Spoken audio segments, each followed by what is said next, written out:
N'hésitez pas à liker la vidéo si elle vous plaît et si vous êtes nouveau sur la chaîne, n'oubliez pas de vous abonner et d'activer la notification pour ne rater aucune de nos prochaines vidéos. On commence.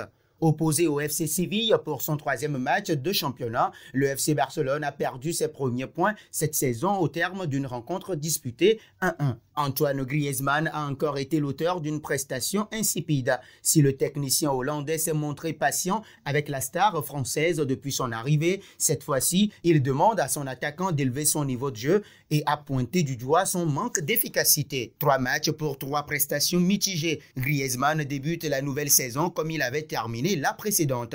Alors que le départ de Luis Suarez avait tout d'une aubaine pour qu'il récupère enfin sa position de préférence, force est de constater que l'ancien de l'Atlético n'y arrive toujours pas. Et pour cause, il est encore passé au travers ce dimanche contre les Andalous. Et ces 2 occasions manquées ont irrité le nouveau coach Blaugrana. Le changement de l'autre jour était tactique. Avec Ansu, nous avons plus de profondeur et de vitesse, ce dont nous avions besoin à Vigo avec une de moins. Aujourd'hui, il y a 2 raisons et en raison de sa qualité, il aurait dû marquer sur au moins l'une de ces 2 actions à pester l'ancien international hollandais. Mis sous pression par Koeman, Griezmann a perdu encore un peu plus de crédit avec cette nouvelle copie cauchemardesque.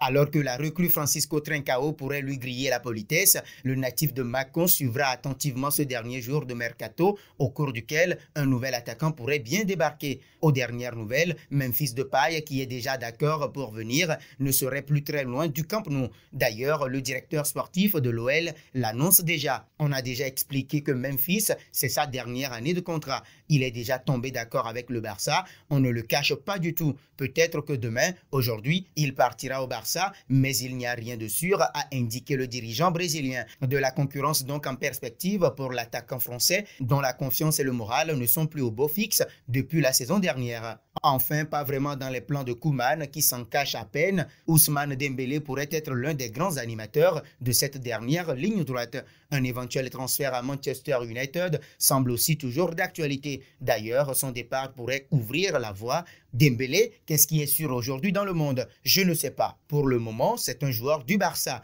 Il reste un jour pour les arrivées et les départs. J'ai choisi Trincao, Pedri et Pjanic. Nous avions besoin de contrôle, donc c'est pour ça que j'ai fait ces changements, a insisté le technicien hollandais à l'issue du match contre Séville. Et il faut le dire, cette déclaration n'est pas forcément positive concernant le futur d'Ousmane Dembélé en Catalogne. Quelle suite pour la saison de Griezmann au Barça? Ousmane Dembélé devrait-il accepter la proposition de Manchester United pour se relancer? N'hésitez pas à réagir dans la section commentaires.